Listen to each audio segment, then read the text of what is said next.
Paul's letter to the Colossians. It was written during one of Paul the Apostle's many imprisonments for announcing Jesus as the risen Lord. And the letter is addressed to a group of people that Paul had never met who made up a church community that he didn't start. This church in Colossae was started by a co-worker of Paul's named Epaphras, who was actually from that city. And Epaphras had recently visited Paul in prison, and he updated him on how well the Colossians were doing overall, but he also mentioned some of the cultural pressures tempting them to turn away from Jesus. And so Paul wrote this letter to encourage the Colossians to address the issues that Epaphras had raised, and then to challenge them to a greater devotion to Jesus. The letter's design and flow of thought are pretty easy to follow. The opening movement focuses on Jesus as the exalted Messiah. Paul then goes on to show how his suffering in prison is for the exalted Jesus. And then he addresses the pressures tempting the Colossians to turn away from Jesus. After this, he explores the new way of life that Jesus' resurrection opened up for them. So the letter opens with two prayers. Paul first thanks God that he learned from Epaphras that the Colossians have been totally faithful to Jesus, showing love for God and their neighbors, all because of the hope they have in the new creation that Jesus has in store. And so he moves on to pray that they would grow in their wisdom and understanding about Jesus. And then Paul has placed a poem here to help the Colossians and us do exactly that. It's the centerpiece of chapter 1, a poem all about the crucified and exalted Messiah. It has two parallel stanzas, and it's crammed with language and imagery from the books of Genesis and Exodus, from the Psalms and the Proverbs. The first stanza explores how Jesus is the true image of God. In him, the full character and purpose of God is embodied in a human. He's the firstborn, an Old Testament phrase about Jesus' royal status over all creation. He shares in the very identity of the one true Creator God. And by him, all reality, all powers and authorities, spiritual and human, have been created. It's in Jesus the Messiah that we discover the very author and king of creation. And so in the second stanza, we discover he's also the one bringing about a new creation.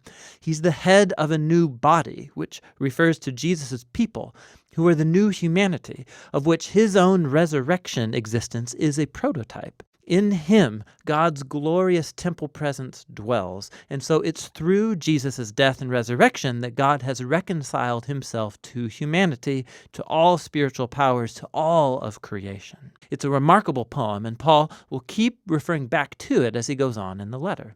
So he first shows how the truth of this poem transforms his own experience of suffering in prison. He's being punished for announcing to the Greek and the Roman world that Jesus is the resurrected Lord and King of all. And so his suffering, he thinks, is not a sign of defeat. It's actually his way of participating in Jesus' own suffering done as an act of love. And so his hardships are actually a cause for joy. He's imprisoned for the surprising news that Israel's resurrected Messiah is creating a new multi-ethnic family. And more, just as the divine glory dwelt in Jesus, so Jesus dwells in and among his international family. Or as Paul says, the Messiah is in you all, the hope of glory. Paul then addresses the cultural pressures that are tempting the Colossians to turn away from Jesus.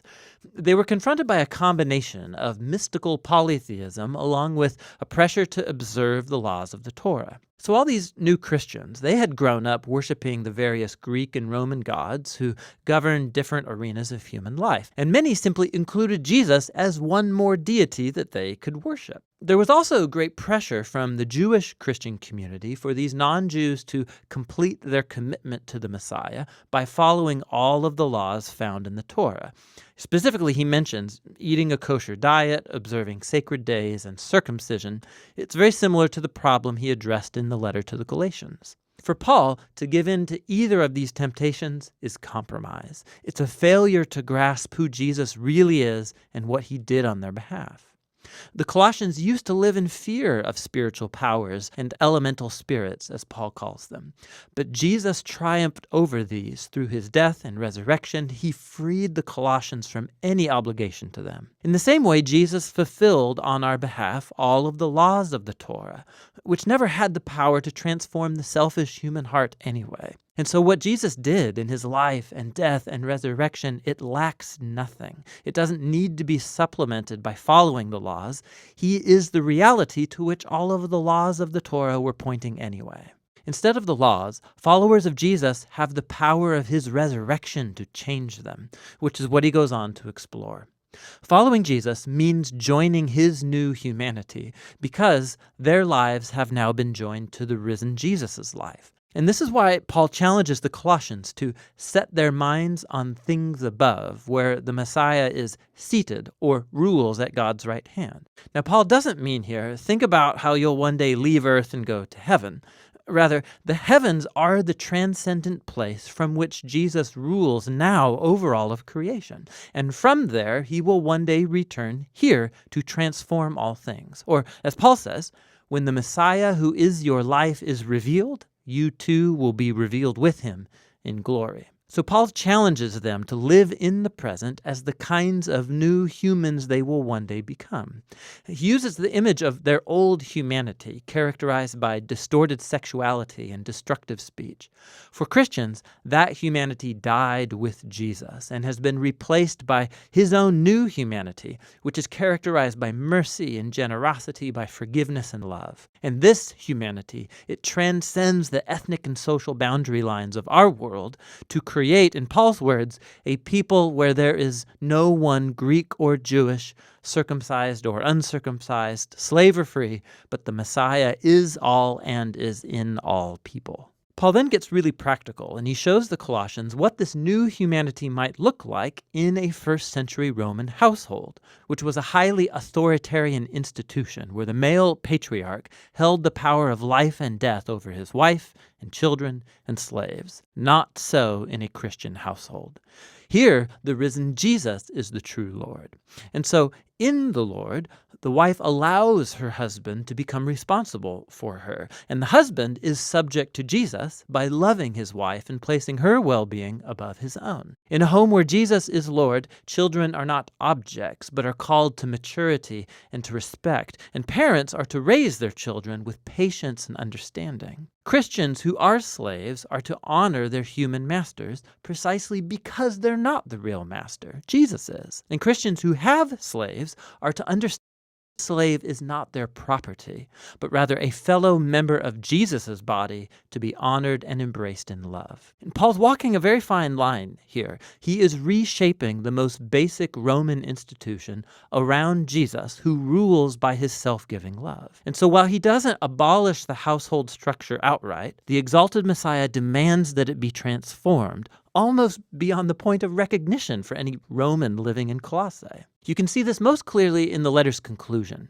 After a request for prayer, Paul applies these instructions about Christian slaves and masters.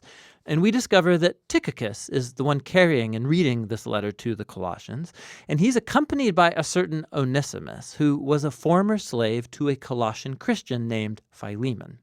And we discover from another letter addressed to Philemon that Onesimus had escaped from his master. It was a crime worthy of imprisonment. But Paul asks the whole church to greet Onesimus as a faithful and beloved brother in the Lord. And then in the letter to Philemon, Paul says that he should receive Onesimus no longer as a slave, but as a brother. Talk about ending the letter with a punch. So in the letter to the Colossians, Paul is inviting us to see that no part of human existence remains untouched by the loving and liberating rule of the risen Jesus. Our suffering, our temptation to compromise, our moral character, the power dynamics in our homes, all of it must be re-examined and transformed. We are invited to live in the present as if the new creation really arrived when Jesus rose from the dead. And that's what the letter to the Colossians is all about.